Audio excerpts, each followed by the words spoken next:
Welcome. This is James Corbett of CorbettReport.com. And this is James Evan Pilato of MediaMonarchy.com, and we both welcome you back to another jam-packed episode of The New World Next Week, which, of course, you can find high-quality, low-quality audio, video, all the sources cited, all that and so much more on newworldnextweek.com. And, James, you would think, or at least here in the West, that the biggest story going on in the world right now is Lance Armstrong and his doping charges. We are here to be a sort of antidote to that, and we are non-corporate funded, we are non-commercial, we've always been that way. There is no other influence exerted over New World Next Week other than, James, you and I kind of sussing out which stories we want to address each week. So we'll begin with a story on voltairenet.org, and it comes from Thierry Masson. NATO preparing vast disinformation campaign. In a few days, perhaps as early as this Friday, June 15th, 2012, at noon, the Syrians who want to watch their national TV stations will see them replaced on their screens by TV programs created by the Central Intelligence Agency. Studio-shot images will show massacres that are blamed on the Syrian government, people demonstrating, ministers and generals resigning from their post, President Assad fleeing, the rebels gathering in the big city centers, and a new government installing itself in the presidential palace. This operation of disinformation, directly managed from Washington by Ben Rhodes, the U.S. Deputy National Security Advisor for Strategic Communication, aims at demoralizing the Syrians in order to pave the way for a coup d'etat. NATO, discontent about the double veto of Russia and China, the Panda and bear we mentioned on last week's episode, James, NATO will thus succeed in conquering Syria without attacking the country illegally. Whichever judgment you might have formed on the actual events in Syria, a coup d'etat will end all hopes of democratization.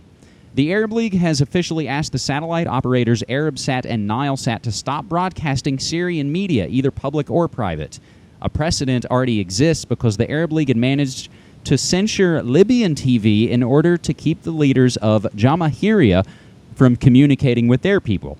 There is no Hertz frequency network in Syria where TV works exclusively with satellites.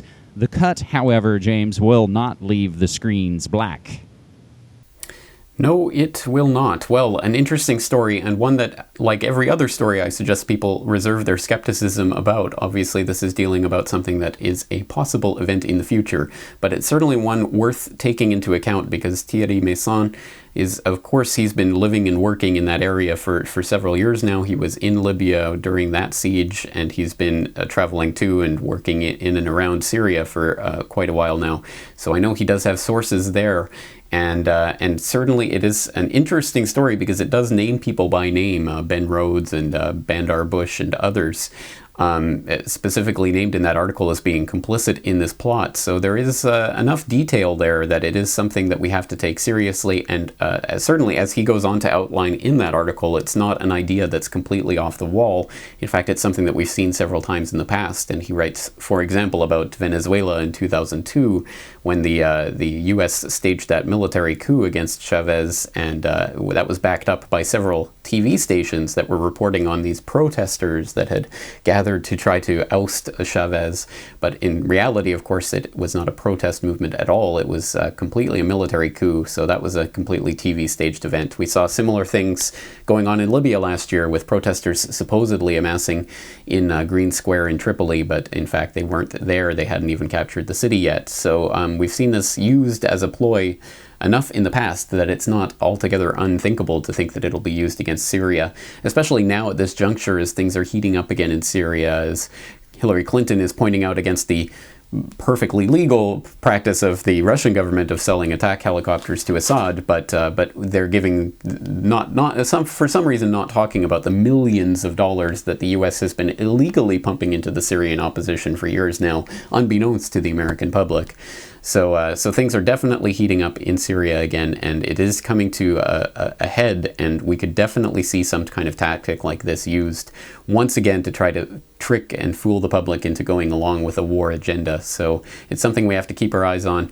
And also, of course, the continuing complete exposure of the Houla hoax, which is being ripped apart to shreds by German newspapers and other observers around the world. Globalresearch.ca has a number of articles right now on the front page about Houla and the lie that's being used as this, again, to try to whip the public into wartime frenzy. So I suggest people check that out and continue to try to expose all of the lies that are taking place against Syria right now as we head into another period of immense destabilization and potential war. And we, of course, here in the States, we practiced our presidential emergency alerts over all our television and radio stations. So an event like this is not far-fetched by any stretch. Just remains to be seen whether it's going to take place kind of on a small television screen or if it's going to take place in the sky, basically, as many world events kind of seem to be coming to a head all around. James, our second story comes from Glenn Greenwald, and it's on Salon.com. Obama redefines militant, and the media eats it up. Now, among so many other things, Glenn Greenwald points out, of course, that whenever our drones, of course, put forth by, the Nobel Peace Prize winning Barry Soetoro, every time it ends the life of a Muslim, all the corporate-controlled media are all about reporting it being, they're militants. He gets into a recent lengthy and detailed article in the New York Times about Obama's counterterrorism policies based on interviews with 36 of his current and former advisors. This as opposed to the TV stations always, citing unnamed officials. The article explains that Obama's rhetorical emphasis on avoiding civilian deaths did not significantly change the drone program because Obama himself simply expanded the definition of a militant. So let's get this quote from the New York Times, James. Quote, Mr. Obama embraced a disputed method for counting civilian casualties that did little to box him in. It, in effect, counts all military-age males in a strike zone as combatants, according to several administration officials, unless there's explicit intelligence posthumously proving them innocent. So, James, if they're getting hit by our missiles, well, gosh, they must have been a bad guy, right? Oh, of course that's how it works. Well, that is how it works in the political calculus, and how disgusting is it? I mean, what sadder indictment of a society can there be that they go to this length to justify the wanton killing of innocent civilians? And that's all this amounts to when the bombs drop on weddings and funeral processions or whatever it may be that obviously have nothing to do with militants. They get to be declared militants simply because they were of the right age and in the wrong place at the wrong time. And I think when the history books are written generations hence, people are not going to be looking back kindly on the American public of 2012 that just allowed this to take place, as if they were the good guys in any and all things, and any person who gets touched by their weapons of warfare must themselves inherently be bad. It's almost like an article of faith. Anyone who's killed by the Americans has to be bad by definition. And it is just disgusting. And this is the type of thing that leads, a lot of the rest of the world to really find total disgust with the warmongers. And of course, it is just the warmongers who are in charge of the American system who are to blame for this. But of course, the American public gets lumped in with that in the eyes of so many. So it is something that people have to stand up and speak out on. And I know that you and I imagine most of the people watching this understand just how disgusting this is. But there's another part of this political calculus that was raised by Eric Dreitzer of StopImperialism.com in a recent interview on the Boiling Frogs Post podcast, where he pointed out that the part of the function of this type of leak itself is to actually boost Obama up in the eyes of the warmongers of the right. Oh, look, Obama's as good a warmonger as anyone. He can also do these types of disgusting things to make sure that the perpetuation of the war on terror, the mythical war of terror, continues forever. Because anyone we kill will just automatically become a militant or a terrorist or whatever we deem them. So this boosts him in the eyes of the right in that phony left-right paradigm, and it's all part of that political calculus, which makes this even more disgusting, that it's all just a game and a show to try to lure people in and to get the zombies on his side. And unfortunately, this is how it works, unless we stand up and speak out about this and point out just how disgusting it really is. Watch out there. Don't say the Z word.